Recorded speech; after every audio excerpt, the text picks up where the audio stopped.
La pratique de Brahmacharya. Swami Shivananda Sarasvati. Dédié à la jeunesse du monde. Section 1. Le phénomène du sexe.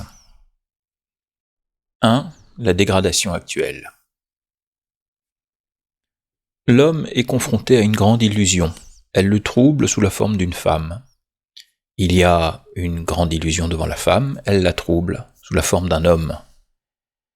Allez où vous voulez, à Amsterdam, Londres ou New York, analysez ce monde de l'expérience phénoménale, vous n'y trouverez que deux choses, le sexe et l'ego.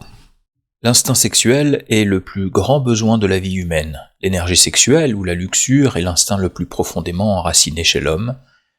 L'énergie sexuelle remplit entièrement l'esprit, l'intellect, le prana, les sens et le corps tout entier. C'est le plus ancien des facteurs qui ont contribué à la constitution de l'être humain. Un homme a 1001 désirs, mais le désir central et puissant est le désir sexuel. Le désir fondamental est l'envie d'un partenaire. Tout est suspendu à ce désir central et fondamental. Le désir d'argent, le désir d'un fils, le désir de propriété, le désir de maison, le désir de posséder du bétail et d'autres désirs viennent plus tard. Parce que toute la création de cet univers doit être maintenue, Dieu a rendu le désir sexuel très, très puissant. Sinon, de nombreux Jivan Mukta, des libérés vivants, seraient apparus assez facilement, tout comme les diplômés des universités. Il est facile d'obtenir des diplômes universitaires, il faut un peu d'argent, de mémoire, d'intelligence et un peu d'effort, mais il est difficile d'effacer la pulsion sexuelle. Celui qui a complètement éradiqué la luxure et qui est établi dans le brahmacharya mental est Brahman, ou Dieu lui-même.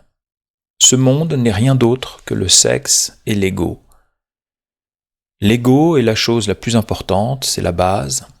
Le sexe est suspendu à l'ego. Si l'ego est détruit par le vichara ou la question « qui suis-je ?», l'idée du sexe s'impose d'elle-même. L'homme, maître de son destin, a perdu sa gloire divine et est devenu un esclave, un outil entre les mains du sexe et de l'ego à cause de l'ignorance. Le sexe et l'ego sont les produits de l'avidya ou de la nescience.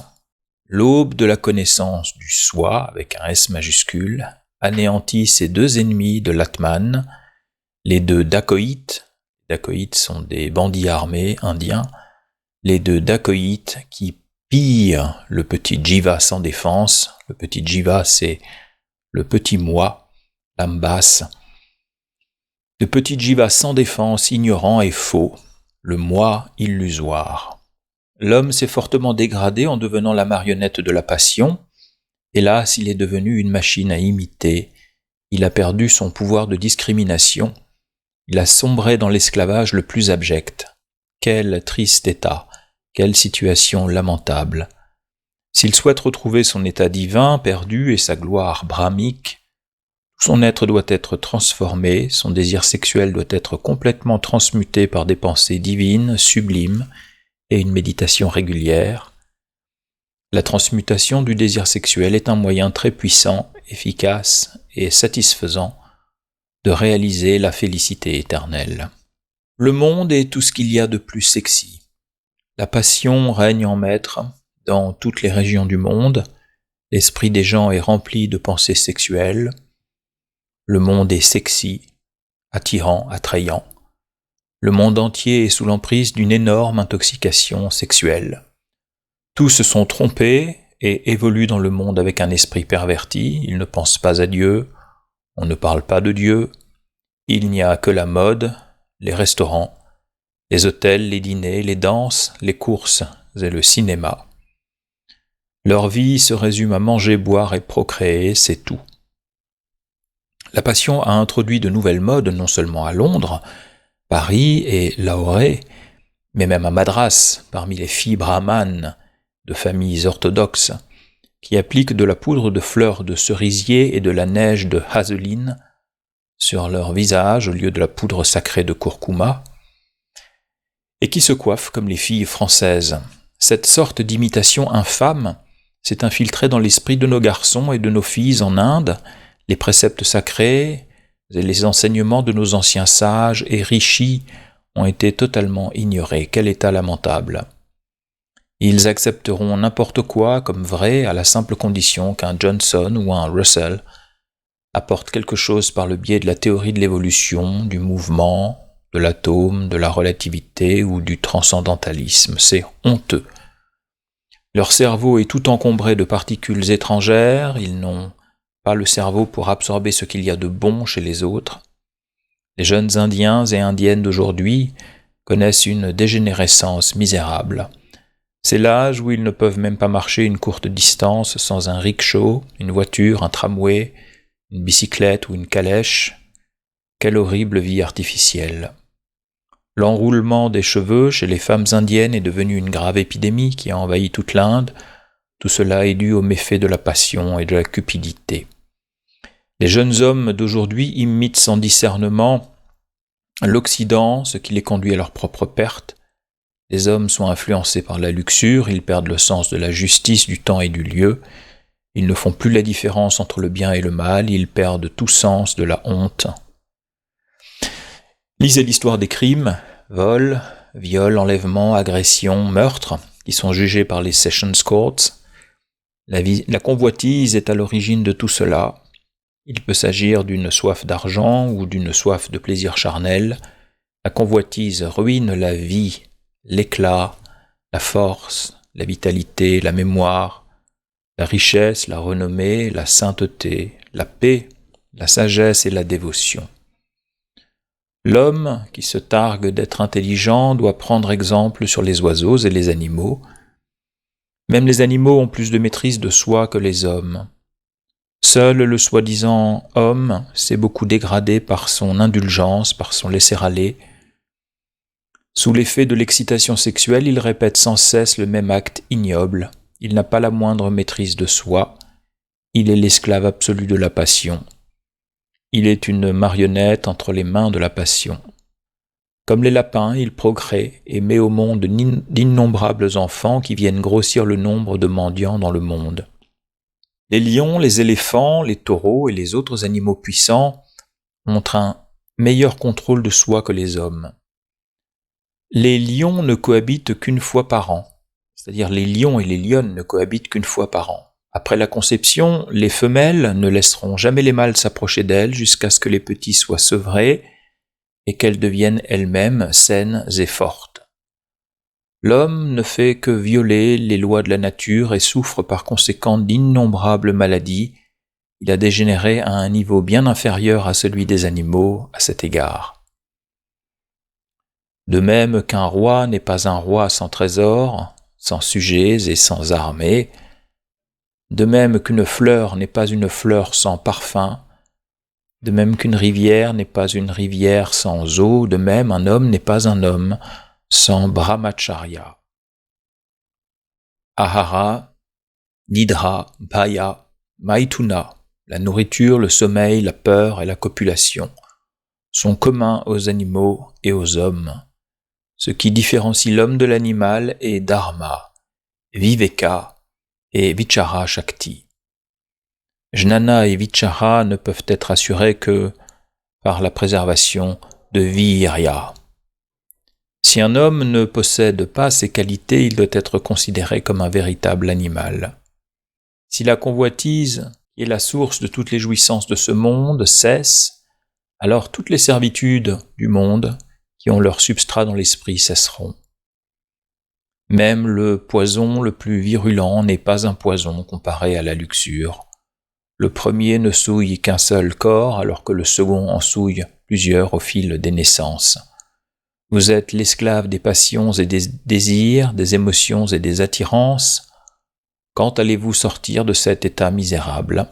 Les personnes qui, malgré la connaissance de l'inexistence du bonheur, tant dans le passé que dans le présent, dans les objets néfastes du monde, s'y empêtrent malgré tout avec leurs pensées et qui s'y accrochent, méritent l'appellation d'âne, si ce n'est pire. Si vous ne possédez pas viveka, si vous ne faites pas de votre mieux pour le salut, si vous passez votre vie à manger, boire et dormir, vous n'êtes qu'un être horizontal qui doit apprendre quelques leçons de ces animaux qui possèdent bien plus de retenue. La dégradation sexuelle qui frappe l'humanité aujourd'hui est directement due au fait que les gens ont supposé qu'il existait un instinct sexuel, entre guillemets, un instinct sexuel naturel chez les êtres humains. Ce n'est pas le cas. L'instinct naturel est l'instinct de procréation. Si les hommes et les femmes limitent leur sexualité à la seule procréation, ils observent le brahmacharya. Comme cela s'avère impossible dans la grande majorité des cas, l'abstinence totale est imposée à ceux qui recherchent les valeurs supérieures de la vie. Reprenons ce passage. Si les hommes et les femmes limitent leur sexualité à la seule procréation, ils observent le brahmacharya. Comme cela s'avère impossible dans la grande majorité des cas, l'abstinence totale est imposée à ceux qui recherchent les valeurs supérieures de la vie. En ce qui concerne le sadhaka du mumukshutva brûlant, le célibat est une condition sine qua non, car il ne peut se permettre de gaspiller son énergie vitale. La satisfaction de tout désir mondain est un péché. La chair doit être l'esclave abject de l'esprit qui s'intéresse aux choses divines. L'homme a été créé pour une vie de communion spirituelle avec Dieu, mais il a cédé à la séduction de mauvais démons qui se sont servis du côté sensuel de sa nature pour l'éloigner de la contemplation du divin et le conduire à la vie terrestre. La bonté morale consiste donc à renoncer à tous les plaisirs sensuels, à se séparer du monde par le discernement et la sérénité, à vivre uniquement selon l'esprit, à imiter la perfection et la pureté de Dieu. La sensualité est incompatible avec la sagesse et la sainteté. La grande affaire de la vie est d'éviter l'impureté. La sadhana spirituelle est la réponse à l'attirance sexuelle. La véritable culture est l'établissement d'un brahmacharya physique et mental parfait.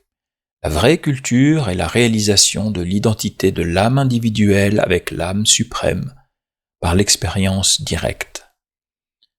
Pour un homme passionné à l'esprit mondain, les termes réalisation de soi, Dieu, soi avec un S majuscule, vairagya, renoncement, mort et cimetière, sont très révoltants et terrifiants parce qu'il est attaché aux objets. Les termes chant, danse, discussion sur les femmes, etc. sont très agréables. L'attirance pour les objets disparaîtra progressivement si l'on commence à réfléchir sérieusement à la nature irréelle du monde. Les gens sont brûlés par le feu de la luxure. Toutes les mesures visant à éradiquer cette terrible maladie devraient être mises en place et appliquées. Tout le monde devrait être familiarisé avec les différentes méthodes qui l'aideront à éradiquer le terrible ennemi qu'est la luxure. S'ils échouent dans une méthode, ils peuvent avoir recours à une autre. La luxure est un instinct brutal chez l'homme non régénéré. On devrait avoir honte de répéter encore et encore les actes sensuels quand on est pleinement conscient que le but de la vie est la réalisation du soi, par l'atteinte de la pureté et la pratique d'une méditation constante. Un opposant peut dire que ces sujets ne doivent pas être abordés ouvertement, mais qu'il faut plutôt en parler secrètement. C'est une erreur. À quoi sert-il de cacher des choses ? Cacher une chose est un péché. À l'heure de la culture moderne et de la nouvelle civilisation, à l'ère du progrès scientifique, ces lignes risquent de ne pas être appréciées par certaines personnes. Ils peuvent faire remarquer que certains termes sont choquants, révoltants, offensants et indécents et qu'ils ne conviendront pas aux personnes au goût raffiné. Ils se trompent complètement. Ces lignes produiront une impression très profonde dans l'esprit des aspirants assoiffés de libération. Leur esprit sera entièrement transformé. Il n'y a pas de véritable culture spirituelle parmi les gens de la société moderne. L'étiquette n'est qu'un spectacle. Partout, on peut voir beaucoup de spectacles d'hypocrisie, de politesse feinte, de formalités et de conventions dénuées de sens. Rien n'émane du cœur. Les gens manquent de sincérité et d'intégrité. Les déclarations des Mahavakyas des sages et les précieux enseignements des Écritures ne produiront aucune impression dans l'esprit des personnes passionnées et mondaines. Ils seront comme des graines jetées dans un sol rocailleux. Ils seront comme des perles jetées devant les porcs. Si une personne comprend clairement les graves dommages causés par une vie impure et décide d'atteindre le but de la vie en menant une vie pure, elle doit garder son esprit occupé à des pensées divines, à la concentration, à la méditation, à l'étude et au service de l'humanité. L'absence de sadhana spirituel est la cause principale de toutes les attirances sexuelles. Une simple abstention théorique de la sensualité ne vous apportera pas de bons résultats. Vous devez éliminer sans pitié toutes les formalités de la vie sociale et mener une vie pieuse, libérée des affaires de l'existence corporelle. L'indulgence à l'égard des tendances inférieures interne vous conduira dans la région de la souffrance. Les excuses ne sont d'aucune utilité à cet égard, vous devez être sincère dans votre quête de la vie sublime de la spiritualité. La tiédeur vous laissera dans votre ancien état de misère. Réveillez-vous, mes amis, de ce bourbier du samsara illusoire. La passion a fait de grands ravages en vous alors que vous êtes noyés dans l'avidya. Combien de millions de pères, de mères, d'épouses et de fils avez-vous eu dans vos naissances précédentes? Ce corps est plein d'impuretés. Quelle honte d'embrasser ce corps sale, ce n'est que de la folie. Abandonnez le moha pour ce corps. Abandonnez également l'identification à ce corps en méditant sur la gloire de l'Atman Suddha. Abandonnez l'adoration du corps. Les adorateurs du corps sont des asuras et des rakshasas. Brahmacharya, la nécessité de l'heure. Mes chers frères et mes chères sœurs, rappelez-vous que vous n'êtes pas ce corps périssable de chair et d'os.